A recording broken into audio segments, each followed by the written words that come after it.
Hey, First Assembly of God, and maybe other friends who are catching this video.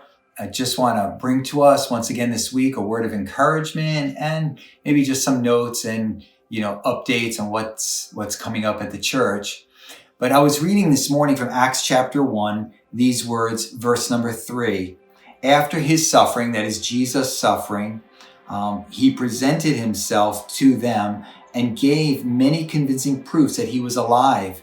He appeared to them, that is to his disciples, over a period of 40 days and spoke about the kingdom of God. Well, Easter has come and gone once again, and this year's Easter, Resurrection Sunday, was quite a bit different than any we've ever experienced. But even so, there was still that sense of build up to the day, and then of course we come through it, and then it's over. But you see, for the first disciples, being 1 or 2 days after that first Resurrection Sunday, things had just begun. Now they were beginning to experience in their lives over this period of 40 days especially, the risen Christ being with them, teaching them, just fellowshipping with them, and his presence with them in a very, very real way.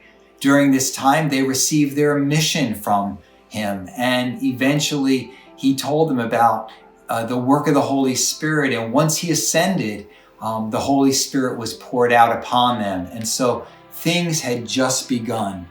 Well, I just want to encourage us today and say to us, the holiday of Easter has come and gone, but that doesn't mean the work of Christ has come and gone, but rather Jesus is alive. And so he's still with us. His presence is still at work in our lives. We still have a mission to accomplish, the very same mission that Jesus gave to his disciples then. He's passed down, and they've passed down to us as the church. And the Holy Spirit is still able to anoint us and fill us and give us the power that we need to live the lives that Jesus has called us to live. And so, again, Easter, Resurrection Sunday has come and gone, but Jesus is still at work in our lives. And so let's continue to live for him and serve him. Just a few notes for us today. I want to encourage you to continue to pray. Pray for people who are in need. Pray for our church. Pray for the community. Pray for our world. Let's continue to stay in touch with each other. Call someone, maybe even later today. Send a text message. Reach out to each other and check on each other and see if there's any way you can be of help to someone who may be in need today.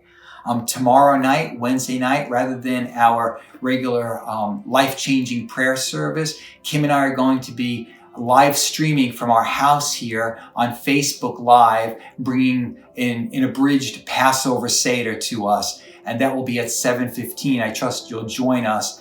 And of course, Sunday morning, we'll be back online on our YouTube channel at 10 o'clock a.m. But I want to encourage you not only to come on yourself, but take the links and send them to someone, invite someone else to come on. There's a lot of people today in this hour who are really in need of spiritual help, and we want to be a blessing to them. So won't you invite someone to join us for our services during this time online?